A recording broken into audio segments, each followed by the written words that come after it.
You know, my clock's just after 11 a.m. here in Puerto Rico, so I think we will get started. There's a couple of just housekeeping notes before we get into our, keynote conversation for today.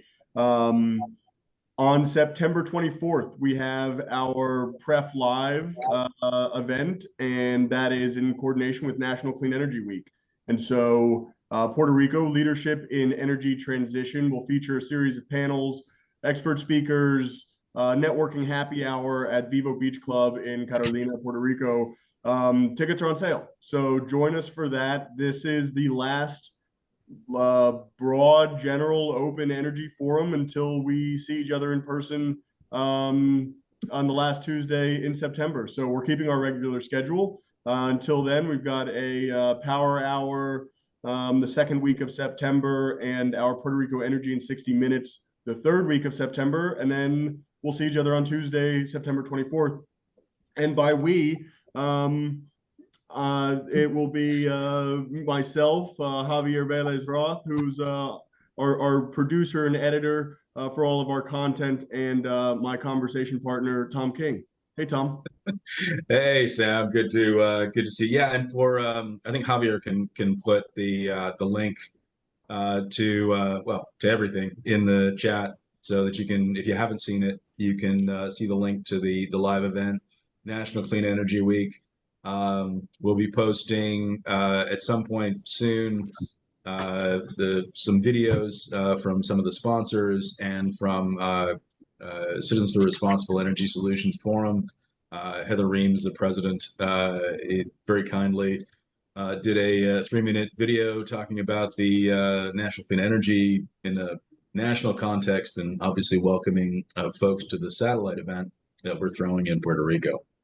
Yeah. So looking forward to it, and it's going to be looking forward afternoon. to having today's guest Maria Maria Hilda on one of the panels as well. Yeah, it's going to be a good event. We're going to have panels on microgrids, on the role of natural gas, and what Maria Hilda is going to be talking with us about in September, as well as we're going to talk a little bit about it today, is the changing landscape of energy demand in Puerto Rico. Maria Hilda is the director of Grid Modernization at LUMA, and has worked in emerging energy markets all over the world. Welcome. Glad to have you with us. Thanks. Glad to be here. Thanks for hosting me and having the space for open conversation. Absolutely. We have a couple of questions about what does grid modernization mean? LUMA's got a lot on its plate right now, as I think everybody knows, and it's hard to navigate through the sometimes labyrinthine task orders that you all have, how you progress through them, where you're at, who are your stakeholders, and we want to dive into a little bit of all of that. So maybe, given the fact that you're director of grid modernization, what does that mean? What does grid modernization mean in Puerto Rico? So I sit in the regulatory team, and within my group, there's a couple of things that we do. There's two main buckets. One is the integrated resource plan. So planning ahead, what does that future on the generation front look like? And then the other bucket is the customer programs team. So where there's new programs, new policies, that's where we come in and engaging on those. And for example, that is distributed generation, electric vehicles, energy efficiency, and any other DER that might be on its way. From our perspective, we work, well, not from my perspective, we work across teams, right? So we work with the business transformation, which are the customer facing group, or under customer experience. We work with the engineering teams in order to make sure that there's proper planning as these new things come online. And also with the operations team, right? Like how realistic is it for them to deliver or execute on some of the things that require changes to the grid itself. Cool.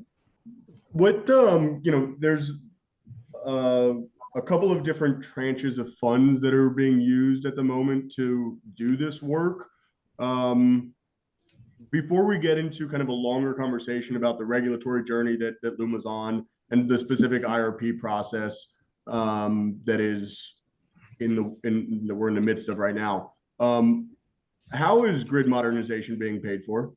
And I guess as sort of a secondary question on that, how much of that process is ultimately going to be borne by ratepayers, by federal funds? How does that balance out at the end of the process? So the bulk of our funding is federal funding. So from the engineering perspective and modernization, adding reclosers, new technologies to the existing grid, most of that is FEMA funding. Now, on the other hand, when we talk about emerging technologies, for example, DG, efficiency, and EV, that varies. On DG, it's a lot of the thing. There's application fees, there is our own budget, and fees that are paid in customer reimbursables, right? Changes that are required for the grid that are paid from the cost causer or the developer. On the energy efficiency, we started out with our own budget. Now there's an energy efficiency rider for VPPs, which is super exciting. That is coming out of the rates themselves. And so there's a number of different pots, right? For these newer activities, it's not necessarily federally funded, but for others, it's primarily federally funded. And I think we're going to get into many of those different elements when we talk about the IRP, because I think even when we're talking about VPPs and distributed generation and how LUMA's looking at that broader matrix of stakeholders, to put it broadly, there's a balancing act on how all of that comes to play in the final formula. Just again, broadly on grid modernization, LUMA just launched, I think it was announced this morning, a progress for Puerto Rico dashboard with a couple of key progress reports. I will include the link and send it out to people because I think it's an important thing to keep an eye on. Street lighting, substation and equipment upgrades, vegetation management, smart metering. Those are sort of the broad metrics that I think a lot of people hear regularly, including Sadie and Safi, in terms of how do we think about grid modernization, the progress that's underway in Puerto Rico. What perhaps non-obvious metric do you use to evaluate your progress internally that may not be showing up on a dashboard, but how do you measure and evaluate your progress in terms of the broader mission of the grid modernization team? I think for us, it's making sure that there's ways that we're enhancing, maintaining the safety, right, and the reliability of the grid. I think for specifically for the part where I work on the grid modernization, right, there's all these changes and there's all these things coming online. It's making sure that we're properly planning and addressing potential safety issues that come with. And I guess it's just sort of a follow-up on that. What does success look like on that? I mean, is that just an ongoing safety is always an ongoing process, but what does success look like with regards to that metric? I think success, it's more increasing the number of DERs that are coming into the grid, right? I think that's a big part of what this group works with. It's how do you incorporate more DERs in a way that we're mindful so that not only it's a safety, but that it maintains reliability, that there's redundancies. And so that as we see it growing, I think that's a big measure of success. Tom, we're going to get into the area that you're particularly focused on, which is the regulatory area, the regulatory journey. I've got an intro question here, but really I'm going to let you dominate this side of the conversation a little bit.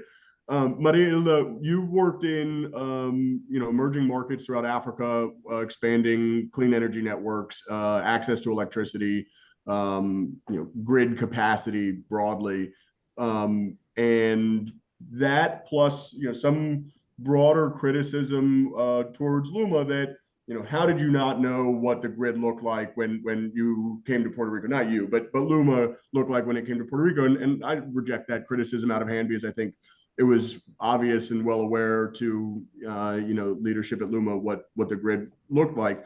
But what did surprise you when you started working on grid modernization in Puerto Rico? What surprised you the most about the state of affairs on the island? And then, Tom, the conversation with regards to, some of those regulatory vacuums, as we've talked about, is all yours. Yeah. Well, should we give her a chance to answer your question? Yeah, absolutely. Yeah. I don't think I was surprised by many things, right? I mean, a lot of it is a rapidly changing grid and mix of generation resources. That's something that, from my perspective, I've always worked in incorporating more renewables. So that's obvious. It's poorly maintained grids, lack of investment. It is a broke utility where you can't necessarily go to capital markets to raise funds, and that's very, very limited. I think also some of the policies, and this is unusual, right? Where you have a lot of things that come from law, not regulation in Puerto Rico. So that is something that was different. If anything, I think that would be it. But everything else, it's more, I mean, it's a lot of it is in a lot of the reactions, it's just kind of, we're all human, right? And people tend to respond in similar ways to different things. So it's just being home, right? Different work styles, but you get used to it. But yeah, I'd say if I think about it, it's that whole piece about law versus regulation. Yep. Yeah, I think regulatory journey-wise, it's creating things largely out of whole cloth, adopting measures that have been in place for, decades in other jurisdictions. The regulator itself has only been in existence a decade, and it's only had kind of real autonomy since after Maria and the passage of the restructuring. But my particular hobby horse at this point is around microgrid regulation, where really there isn't any. And we talk a lot about the development that's going on of microgrids, and industrial microgrids are still going on. They're primarily behind the meter, but now they're looking for ways to serve communities, and that's where they run into the lack of regulation or pathways. I've actually drafted an op-ed to talk about this, and I'm hoping I'm going to get it out before we have the microgrid panel at the event on the 24th of September. Are there other areas like this that are slowing down or potentially impeding the redevelopment process, the grid modernization process, if you like? I think there are different gaps in regulation. I would say out of my portfolio, you see in distributed generation that there's things that are in regulation, right? But they're not sufficiently clear to folks. And so then it becomes an issue, right? There's things about the need for supplementary studies, right? That's been a big thing lately, and subsequent grid upgrades. So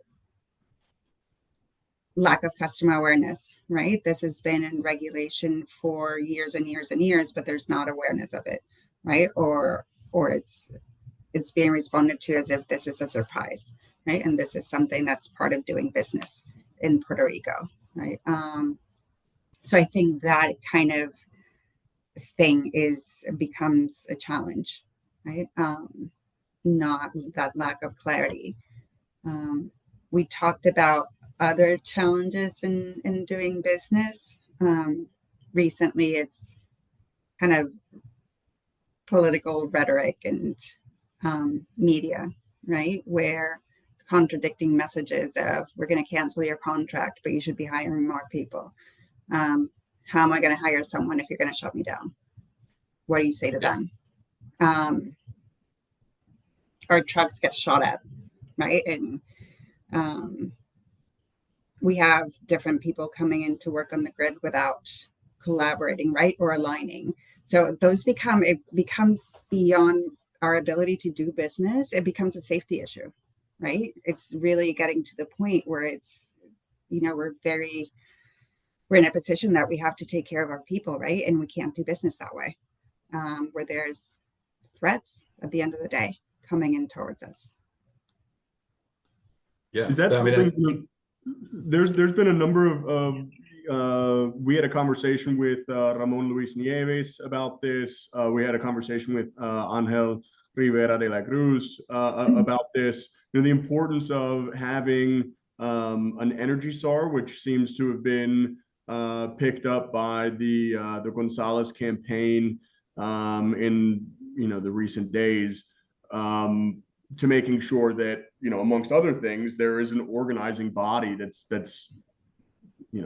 apart from fiscalizando, right, auditing some of the progress, but just broadly making sure that the various parties are coordinating with each other. Do you have thoughts or response to how that type of role would accelerate, hinder? What are your thoughts on what an energy SAR at a cabinet level would do for the work that you guys are laying out?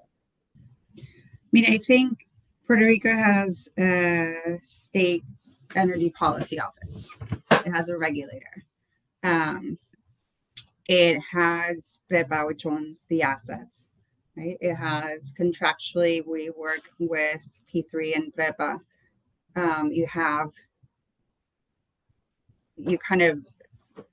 You broke the top down piece where you've privatized. In Fortaleza, you already have someone who is working on behalf of the governor to promote all these things. We work quite a bit with OIPC, right, in the protection of customers. And so I think there's a number of different entities that are involved in setting the path forward. So I think in some ways it's empowering them, in some ways it's coordinating across the existing entities. I think it isn't necessarily about adding more, right, but doing better. Yeah, I think one of the areas of interest for me at least, in thinking about economic development on the island, thinking about the variety of different voices and the coordination challenge that you just highlighted, is the role of municipalities. And we've seen a variety of stories come out with regards to either them sending out their own trucks and line workers to do some work, impeding access to warehouses and other depots for storage of equipment and whatnot. And I see that as just an obvious impediment to broader community development that energy enables. One of the and that takes place at the same time that I'm bullish on decentralization of a lot of the areas of centralized government in Puerto Rico, and the role of municipalities or regional leadership in getting certain public services provided. What does LUMA need from municipalities to make a modern electrical grid? What role do they have in LUMA's pathway? I think not on the negative, but how do they support your work? How do they support our work? I think there's mayors, people go to the mayors, right, whenever something is working or not. And so I think having that coordination, and in some instances having the mayors be the voice of their entire population and our customer base, that's really helpful. And strengthening that relationship is something that's helpful at the end of the day. And it goes both ways, right? Having clarity about what is being done, how it's being done, because otherwise I think there's a lot of misinformation, right, about what we do and how we doing. So making sure that we we're in touch with each other. I think that's one of the most critical pieces. Yeah. Is there anybody, when we talk about a czar, and I think you rightly point out that there are already people in the governor's office, in the regulator, in a number of different groups who should be, working toward this. It is first time I'd heard that people were shooting at trucks. The obvious, answer in terms of an election year and some of the craziness on social media and getting people riled up. How do you turn the temperature down? Is a czar? I mean, I'm not sure a czar is the answer, but it seems like there's a direct political incentive, at least until after things are decided in November, to just align with any voice that for whatever reason is against the powers that be, in LUMA, in Henera, in anybody who's trying to work to make this better. I don't know if there's an easy fix to this, because I think it has something to do with the way that everything is cobbled together in Puerto Rico. But you're sitting there in the middle of it. Do you have any ideas or suggestions? I mean, one thing is that we have a lot of energy experts, right? And people that recognize challenges and successes. So we need more of that, right? More of those voices that will say, hey, this is what it is, or clarifying this is what it isn't, and this is what is moving forward in Puerto Rico. Otherwise, what the loudest voice is saying that everything's wrong in Puerto Rico, right? That things aren't moving well. And so we need people that can actually deliver that positive and constructive messaging, right? And I think that's part of why we are having these conversations, to just kind of lay out what's happening and getting different perspectives, right? It's not just me talking, but it's more of a dialogue. Yeah, and Tom and I have talked about this a lot. So much of the path forward for energy and other topics of critical importance in Puerto Rico is expectation management, and understanding. And this is why the progress dashboard is important. It's why access to generation data on both Henera and LUMA's website is important. I heard an interesting piece of analysis about how Uber's success really came about, and part of it is just the fact that you can track where your car is, even if it wasn't accurate. People have expectations of when their car is going to get there, and the path it's going to take gives people a lot of comfort with regards to the use of that service. So I think the dashboards are important. The access to information is important. Appreciate you joining the conversation for that same reason. Expectation management. I think expectations are way off in Puerto Rico, and maybe this is the right segue to the integrated resource plan process, because that's really where a lot of expectations come from. And I, Tom and I behind the scenes had talked a lot about how I don't think that process is well understood, let alone the outcomes of it. I think just by way of background, the IRP is a 10-year-old process. It was required by law in 2014 in Act 57 to be developed initially by PREPA and now by their agent LUMA every 3 years. And just reading the definition, it's a resource plan that shall consider all reasonable resources, including both energy supply and energy demand, to satisfy the current and projected future needs of Puerto Rico's energy system and its customers at the lowest reasonable cost. So bulky sentence, but there's 4 elements there: generation, demand, future needs, and cost. And I think let's dive into each of them. The IRP was going to, the original schedule was middle of this year. LUMA had requested a extension of that period. The Energy Bureau came back and gave you until the end of November. Where do we stand on that? If you can tell us, what are the what should be the appropriate expectations for that process, and then we can get into a little bit of the details of what are the considerations for an IRP. I think just going beyond the process timelines, right? It's the quality of the work, right? So that's something that we've been focusing on. I mean, it's the first one that's we're focused on gathering information, making sure that it's realistic, that it's pragmatic. And so being very focused on the analysis and just keeping at it and working hard. I think one of the key pieces of the whole thing, which has helped us quite a bit, it's the engagement, the public engagement and the stakeholder engagement. I think to date we've met with, in our meetings or our workshops, we've had over 140 participants, right? That's not something that's happened in the past in Puerto Rico. So I think that's one of the key things, that it's something that's it's more detailed, it's more analytical, and it's a lot more pragmatic. Can I ask a quick question in terms of how they laid it out for you? When we talked a few days ago, you mentioned that there were certain variables that were stipulated to you by the PREF.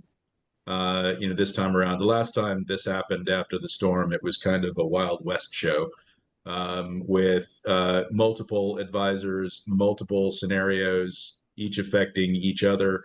So you ended up with an array of like 256 potential scenarios if you applied each of them. That clearly isn't workable in this environment, and clearly people have a better handle on some things. But maybe, especially because we come back to forecasting the changes in energy demand in the island for various things. What were the types of things that you were told, okay, these are going to be the fixed points that you can rely on? I just think it's kind of informative to have people understand what the regulator was thinking and how they developed this process with you guys. Okay. So it came out of a resolution 90, the regulation 9021. So that's the guidance for the IRP. But ultimately, it's looking at the most affordable option that meets what's in regulation 9021, what's on Act 17, what's on Act 57. We are looking at improving the grid resiliency and reliability. Also considering that there's an increased contribution from distributed energy resources, so making sure that we're considering all of that. So those are the main, I would say those are the main kind of things that were there. There are specific criteria, right? There's things that we have to look at. There's, as a result of the different consultations, we have created objectives or come out with objectives around climate change, loss of load expectation, right? We don't want, as we transition, we don't want the power going out on anyone, and a number of other things. I'm going to do, it's not a commercial, but we have a lot more of that on the SETPR website, which is the initiative we've carried out for the stakeholder consultations. And then you can see there in more detail what the overarching objectives and mandates are, and then moving towards the different goals and criteria for measuring those. Yeah, I think we'd love to help you guys publicize that, get it out both on and off island, so people have a better idea of what's going on. And then as we get down to the shorter strokes, after you've presented it, and the PREF has to figure out and decide what they're going to adopt. It's important to make sure people understand that if there's going to be a bad guy at the end of the day, it's the regulator. That's their job. Then at the end of the day, they're going to make a decision based on information provided by you and other interveners, et cetera. And they're going to decide, well, okay, looking at this, we're going to do something to get more distributed resources on the grid at X price level. We're going to do, we're going to focus on replacing oil And that means, you know, we need more natural gas in order to have the resiliency and the ability, you know, on the grid to feed everybody over a period of time. But of course, they're going to get pushback from the you know, renewables, no matter what, crowd, and it's an interesting balancing act, and hopefully you'll be able to take some shelter behind some of that, so people don't start you know, shooting at the cars that the LUMA drives. Yeah, and I think it's not, for example, for the regulator, I don't think it's that they're necessarily take the position of the bad guy, right? I think what they've been doing is more about making sure that there's that broader engagement, right? That that decisions that are made are being properly informed. So I think that's key. You're never going to please everybody, but to the extent that something is the most pragmatic and realistic and well informed, that's part of the goal. But engaging with stakeholders is not merely to help make people feel heard, it's also to inform your process. And so it's got to be a two-way street. And I think, you know, the timeline has to be measured against, do you have the information necessary to be able to make the most informed decision? How do you feel about a November deadline? I mean, I would say that in almost any jurisdiction, IRPs tend to take about 2 years.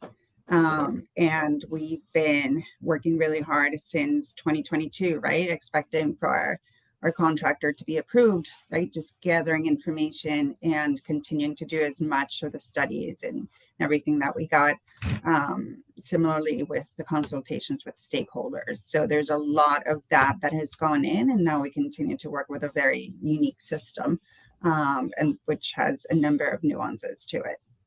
And again, our focus is just getting it right more than anything else. It's getting it right. How do seasonal atmospheric events play into your broader planning process?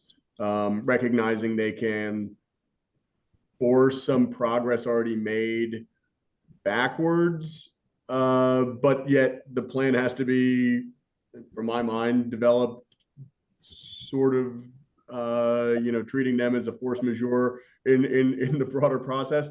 You know, that's how do you factor those in?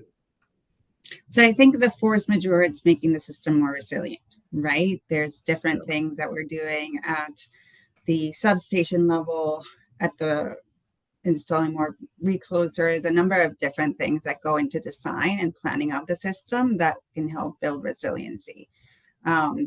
Other factors that are more day-to-day on the climate change front, right? It's factoring in cooling degree days. I mean, the temperatures are changing. I think earlier we spoke about how, you know, I think it's before we started the discussion was, you know, it's getting hotter and more people are turning on their ACs, and then that doesn't help the fact that there's not enough generation in Puerto Rico. So we do factor the cooling degree days and others in our load forecasts and in the analysis that goes into the IRP. Yeah, I think aside from the fact that that Sam called them atmospheric disturbances, I mean, are you afraid of offending hurricanes? But no, I think that's important. I also think every opportunity I get on, especially in things like this, to talk about how you guys are actually empowered. And I think most people on this call probably understand that you're an agent. You've used that term a couple of times here. They work for PREPA, basically. They work for AEE, and they're a private entity, but they work within a public context. They don't own the system. They're not the utility in the sense that most people understand it. They're an O&M provider in a sense for the activities of operating the grid. And I think there is a contract in place. However, LUMA's operating under a supplemental contract because PREF is still in bankruptcy. And so if we didn't, this is the first time we mentioned bankruptcy on this call. We need to mention it. The fact is that for all of the work that goes on, the budgets that we've talked about, the complaints back and forth that you're not doing a particular work, LUMA can only do what they're given budget to do by PREPA or directly by the government of Puerto Rico in terms of working capital. So they're working within that constraint. They're working within the constraint of bankruptcy. They cannot go out and borrow more money. I mean, they can't on their own anyway because they're acting as an agent and they're operating within a bankrupt entity. So you can't get more working capital to do things. So you can either raise the rates, which sometimes they could do but haven't to date in order to build money for working capital to get things done. I think, sorry, little speech, but maybe better for me than you. The question that I have actually, and it really is for you, grid modernization office and all, we don't get to see a lot about all of the prep and planning work and what sort of grid improvements and things are should be ready to go, because that goes through Puerto Rico, it goes through FEMA, it goes through a number of levels of approval before it actually comes back down. So here's the question really is, you have to have working capital in order to do that, because the government monies they don't give you the money so that you can do it. You got to do it, and then you ask for the money back. So a bankrupt entity without access to additional working capital is constrained by whatever it has.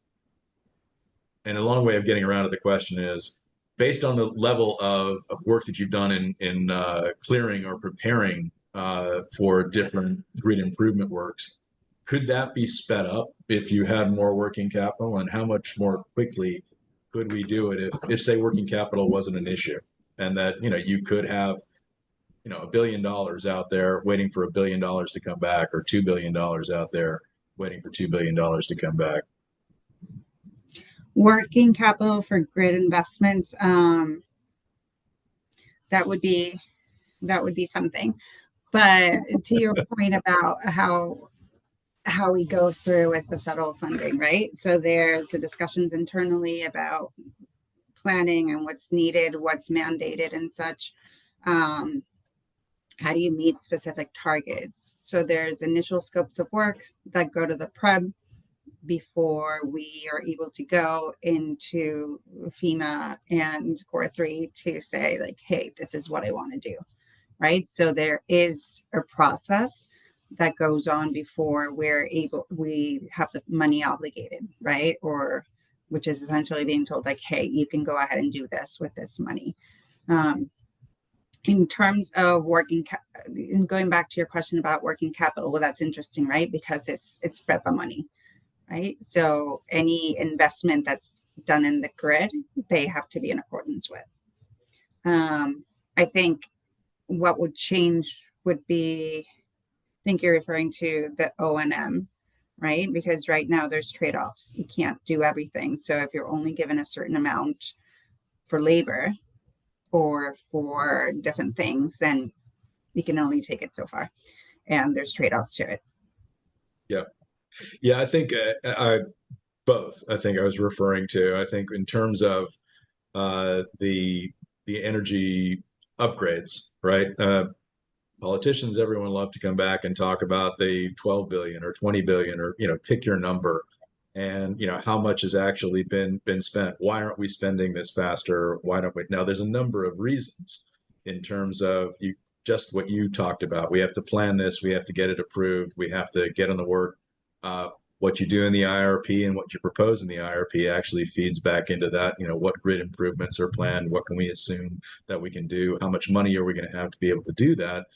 But I think one of the things that most people don't understand is, you're doing $1 billion worth of, you're doing $10 billion worth of upgrades over a period of time, but it's like you only have $1, and you spend $1 and you do $1's worth of work, and then 2 days later you get $1 back from the federal government. You spend $1 to do $1's worth of work, and 2 days later you get $1. So if you're trying to do it that way, it's going to, by necessity, be much, much slower And right now it has to be that way until PREPA gets out of bankruptcy and can begin to access capital in some way, shape, or form.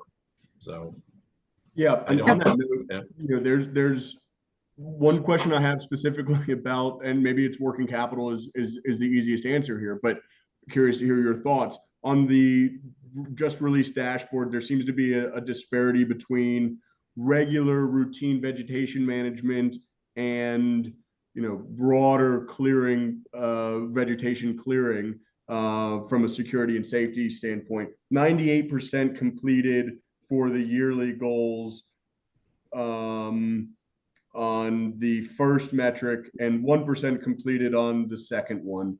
Is that a working capital issue? Is that just how do we understand that disparity? Or should So the we? federally funded vegetation clearance projects. Yeah. Yeah.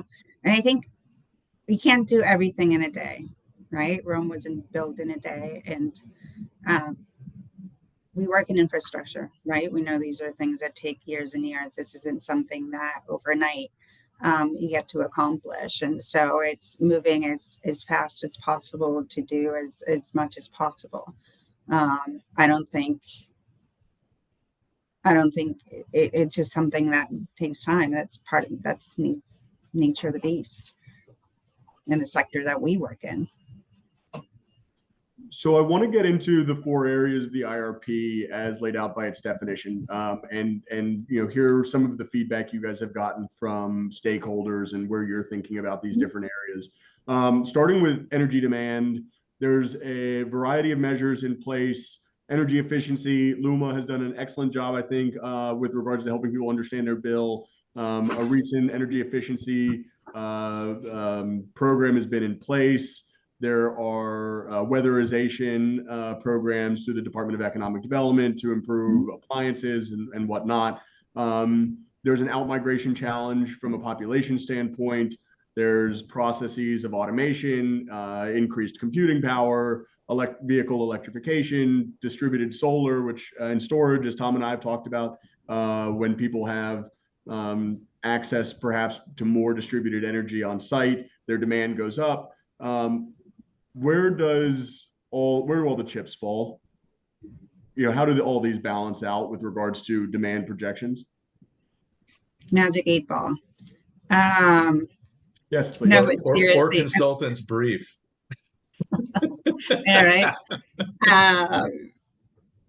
So I mean, they all have different impacts, right? So in terms of doing our forecast, and frankly, I can't remember what the last one came out to. That was filed with the FOMB, but I mean, ultimately, we're still going to see an increase in energy demand, right? Though it's more about how it's being served and managed, and looking at all of that. And what's the key driver for increased demand? For increased demand, I would say at a minimum, right? It's climate change, right? It's just hotter. It's just hotter out, plain and simple. Is there other people love to talk about electric vehicles, and Puerto Rico does have a car culture. There is no doubt, but I mean, I don't see too many people driving around in Teslas or electric vehicles, or even so many plug-in hybrids. Does that form part? I mean, what have you guys assumed about that in terms of its particular draw on the grid? I mean, it's definitely going to increase, right, demand on the grid. When we designed the EV plan, Puerto Rico Energy vehicle plan, we looked at, which also involved stakeholder consultation. One of the things that we're focusing on is the EV time of use. So not just the impacts on demand, but also balancing the grid, right? Making sure that we're incentivizing consumption during the day, where we have more renewables, and having that that balance as opposed to increasing the demand during hours that are already stressed. And Ignacio's on the line. He can tell you a lot more about electric vehicles. For He's sure. a fan. One of the, Yeah. Sorry, go ahead, Tom. Oh, no, I think, sorry, I may have lost my train of thought, but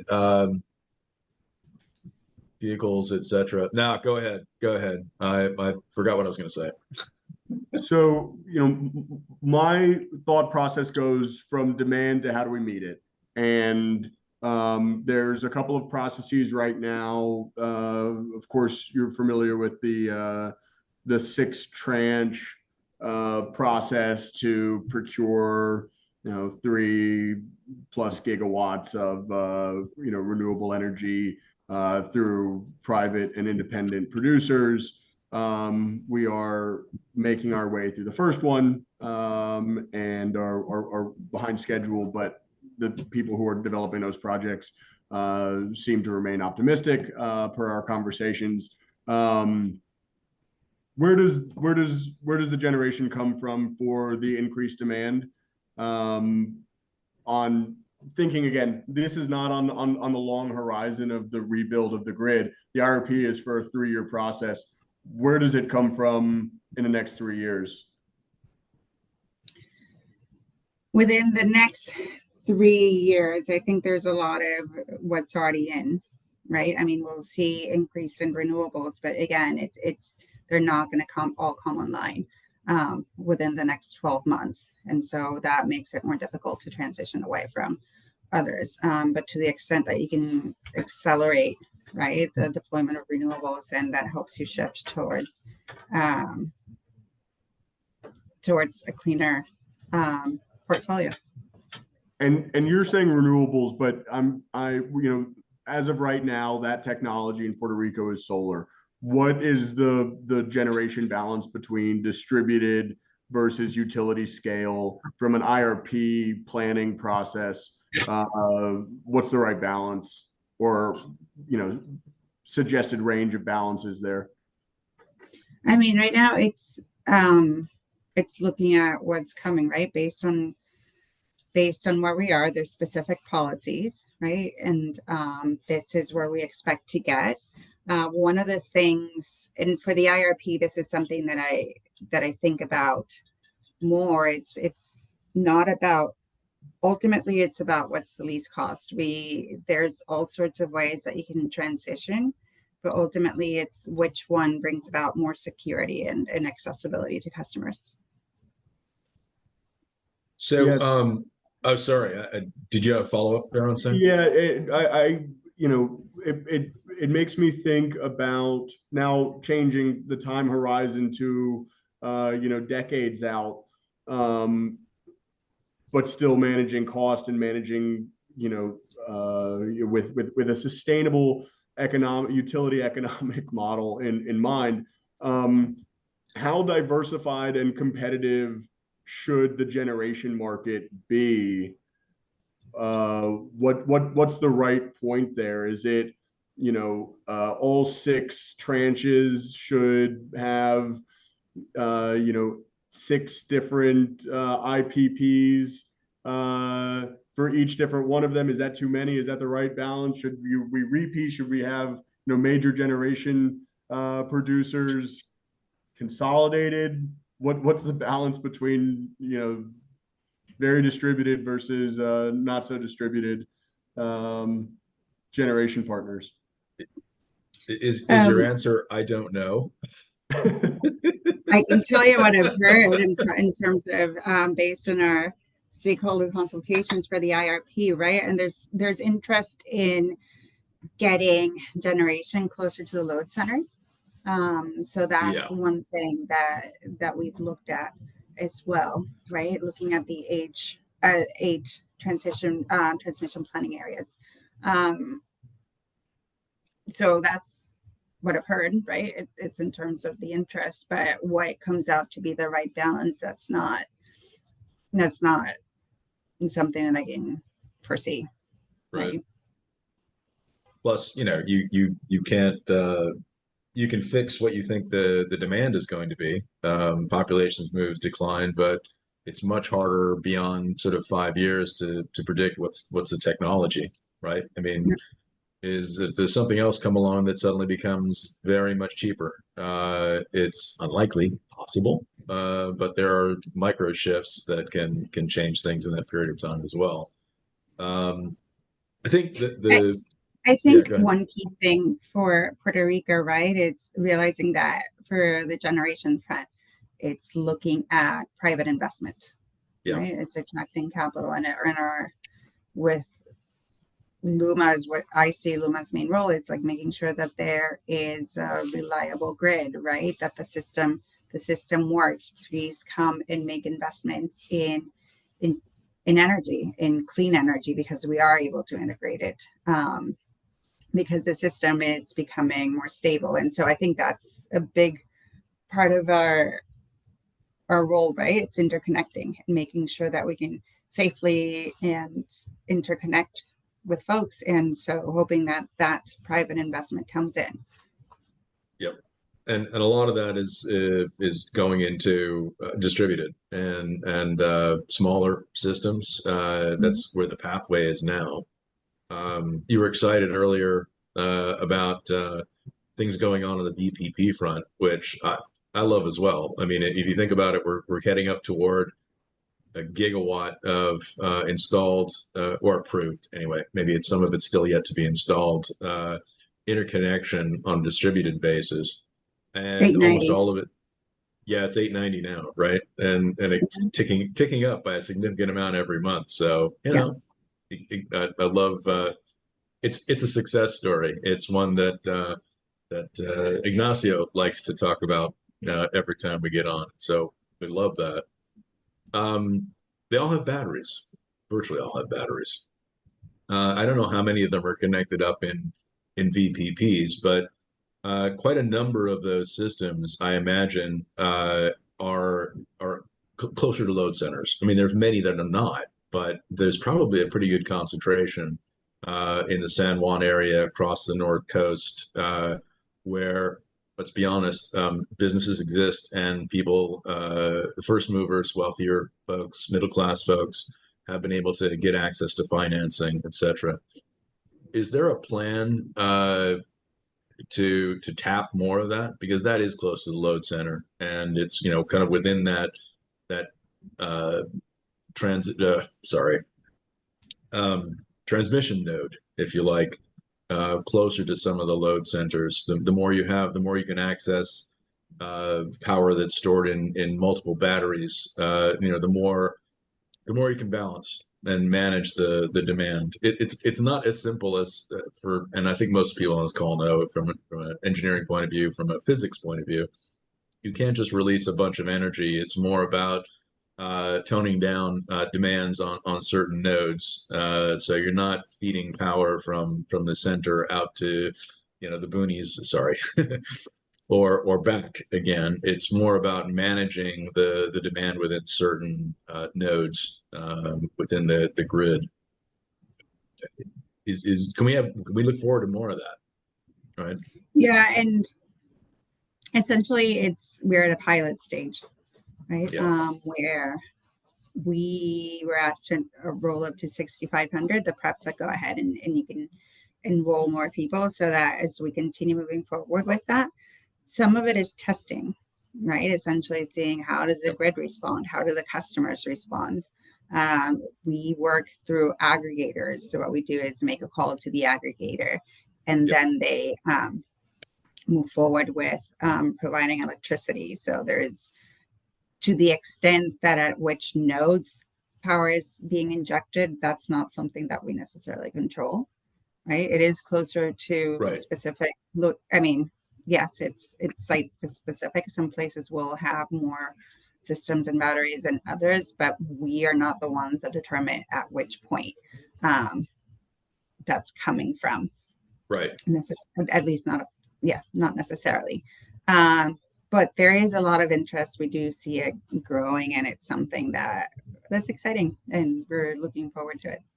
Yeah, I think the closer you get to scale, and the better that your SCADA systems, and the closer you get to being able to automate some of the responses in certain areas, and the closer that I think there'll always be aggregators, which is probably a very good thing in Puerto Rico. That they'll be able to subdivide, organize them in different zones more effectively. And so when you call for a response, it's not just, okay, we're going to talk to all our batteries around the country and put some power back on, or vice versa, right? You could use them for system balance. If there's capacity in the batteries, you could be taking power off the system in a node, and that's pretty exciting too if you can get a handle on it. Yeah, on the demand response side. Yeah. No, but I think one other thing that's that I'm really looking forward to, it's the AMI deployment, right? Because that just opens up the door to all sorts of kinds of programs or approaches, right? There's there's different ways of structuring rates. There's better understanding of when and where the power is going to come out, or where it has gone out, so that we could be more targeted responses. And it just enables many, many things. So that's something that we're really looking forward to. Yeah. For those on here who might not get the acronym, do you want to tell them what AMI is? Oh yeah, advanced metering infrastructure. Yeah. Right. So it's communicating, but it's two-way communication, right? Essentially with the households or customers. And so there's a lot to be. It opens up the door for a lot of things. One of the exciting proposed project, of 8 different mini grids across the island stand? Sorry, what? Where does the proposed idea of 8 different mini grids across the island stand? I haven't heard much recently. I don't know if you have. Nope, I haven't heard anything. I mean, it was a post-storm, pre-pandemic conversation about investing in infrastructure to make each of these isolating, islandable in the terms. And yeah, I haven't heard anything. One of the things that we've seen in other countries that have moved toward more universal AMI, and one of the countries that's moved fastest, to my surprise, actually, is the UK. And I have relatives there, and I was really surprised when I visited them. And their rates are high, and they have time of day pricing. But my sister in her home, like right by the front door, they have a little meter that operates in Bluetooth from their electric meter, and it shows them basically how much they're paying for electricity and how much they're consuming at the moment. And the AMI can potentially allow this as well. So it's kind of a feedback loop that can go into every home. And you talk about energy efficiency and the difficulty of getting that. Having this in your home leads to people turning off the lights, right? Turning down the air conditioning, because they can see right away what it's costing them to do that. Mm-hmm. And also prompts them to invest in more energy efficient appliances and other things. So that's another thing that people generally don't talk about when they talk about AMI, but getting that sort of feedback can be huge for Puerto Rico. Yeah, imagine just like your power went out and we instantly know, right, which specific place that happened. And that's one thing that can add a lot to broader resilience, right? So we're coming up on an hour. I think, my final question has to do with the last piece of the IRP definition that I read out a moment ago, which is future needs. Beyond generation and demand trends, what do you understand to be Puerto Rico's greatest needs in Puerto Rico, for the future? More generation, right? I think that's the biggest challenge, having enough generation to meet the demand. Starting off from that will be, that's, to me, that's the most. A lot of times we see the outages and it's like there's nothing wrong with the grid, it's just that there's not a generation there's not enough electricity coming into the system. Yeah. Yeah, the older, I mean, we see that right now. What's going on? I mean, was it Ernesto or I mean, it was going to happen anyway, right? I mean, the outages and the holes in the condensers at these big plants, not enough maintenance, old equipment, old plants that should have been closed down a long time ago. And you can put patches on things, which is what people have been doing. But all it does is frankly, now you have a strong spot where you've done the patch, and it just makes everything else weaker. It actually makes it more likely that you're going to have a problem with these units. It does not make sense economically or for any reason to install, and I think it was primarily a condenser problem at one of the plants. I could be wrong. But anytime they say that they lost vacuum, it's a good place to point. And by the way, I'm not an engineer, so don't comment. I'm only an engineer by osmosis. Um, but I've seen pictures of the holes in the blowout in the pipe, and so this is going to keep happening, and it's going to happen with a lot more regularity with the older oil plants that Genera is operating, and that has to be factored in somehow as well. So. Let me just take a moment and defend my atmospheric events comment. Because Ernesto was not yet a hurricane when it passed Puerto Rico. And so I want to make sure that everybody understands the validity behind that umbrella terminology. But Maria Hilda, anything final thoughts from you about grid modernization, your office, LUMA's progress, expectation management, anything else you'd like to add? It's a lot of stuff. I think just being mindful that there is a lot of progress, right? And even it's unfortunate that you don't hear about it, right? Because it doesn't help anything, right? It doesn't help people wanting to invest in new renewable generation. It doesn't help the ability of our crews to go out if they're not safe. And so I think what I usually say, it's Econ 101, right? It's all of our jobs to make sure that there's equal access to information. And I think within this group, there's a lot of knowledge, right? So making sure that we're sharing it with others. Overall, it's happening, right? It's happening in Puerto Rico and it's happening everywhere in the world. So if you're an energy geek, right, such as myself, that it's really fun, right? You're going from having to defend renewables and justify it, right, and make it that type of battle consistently for decades towards just seeing it happen and kind of keeping up with it. So it's all a lot of good stuff happening. Puerto Rico is generally the other problem, right? It's like, okay, yes, lots of renewals. Let's do the distributed. Let's create the conditions where we can integrate more and more and more and more. But we can't go to 100% solar tomorrow. And putting solar on every rooftop in Puerto Rico would be great, but it's still not going to solve the problem of generating electricity or getting to net zero for the whole island. It's a process, and it may be bad news for the renewables all the time, guys, and I hope my credentials speak for that. But we need to get rid of oil and coal first, and we need a stable grid, and we need reasonable prices. And sorry, guys, but that means gas, and we're going to need that for a little while so we can help the transformation to completely net zero grid. But you got to do it smart.